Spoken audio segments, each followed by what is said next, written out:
I have with me this beautiful rose, and although we do not know from which rose bush this is taken, just looking at this rose tells us a lot about the rose bush.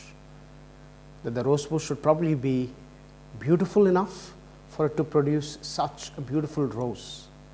But the challenge, my dear brothers and sisters, always remains in looking at this rose and imagining or getting to know what the rose bush would be like.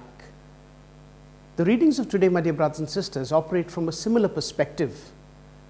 We have the first reading from the book of Joshua. And today's context is that the Israelites, along with Joshua, have crossed the river Jordan and entered the promised land. And Joshua again makes a covenant with the people and God. He puts a choice before them: choose who you will serve, the God of the Ammonites or Yahweh.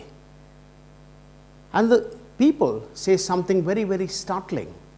They speak first of Yahweh, who has brought them from the land of Egypt, from slaves into free men, and then they say something that doesn't quite fit in.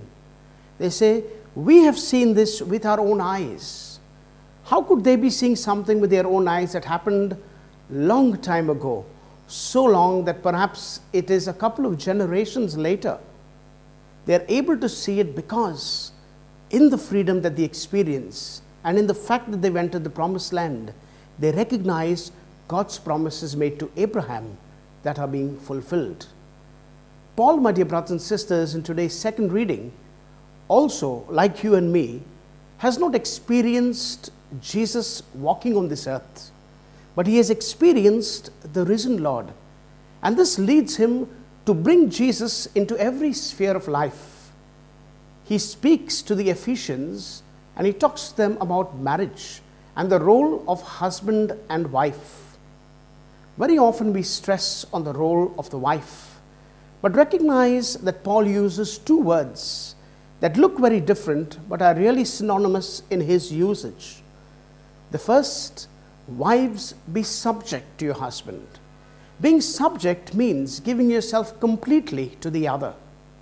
But he also goes on to add, husbands, love your wives as Christ loved his church and gave himself up for his church.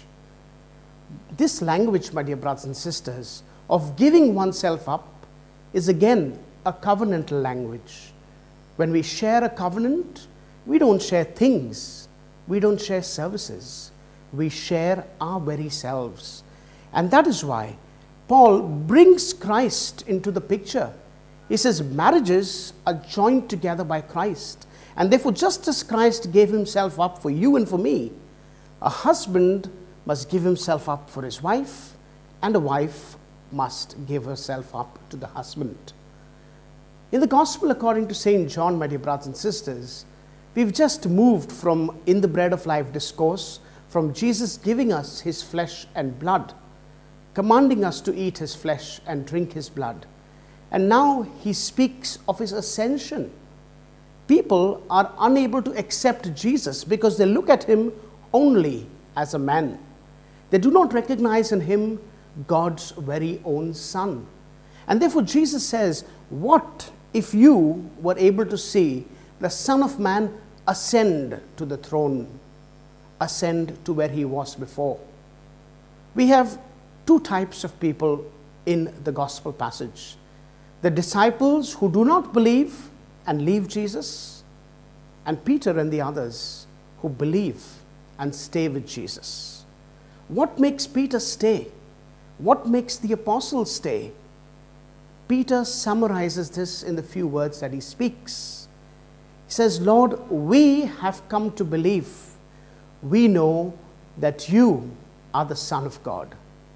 How is Peter able to do this? Remember the rose? In looking at this rose, we know everything about the rose bush. Peter, looking at Jesus, recognizes that this man could come from nowhere else but from God. So what does this translate into? The next time you go to receive Holy Communion, recognize you're not receiving something, you are receiving someone. And not just anyone, you are receiving Jesus, body, blood, soul, and divinity. How does that change your perspective? Having met Jesus, having received him, and having been transformed by him, having him reside within you, how does that change your perspective of life? My dear brothers and sisters, life isn't about something that just goes on. And Jesus, when he says, I am with you always, isn't about a promise that he just makes. But Jesus is present in our daily lives. As we receive him in Holy Communion, our life is transformed. Not because everything changes in life, but because you and I are able to look at life through a different prism, through a different perspective, through a different ray of light.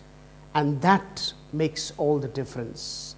The readings, my dear brothers and sisters, challenge us to look at what we celebrate and recognize God's presence with us always, even to the end of the age.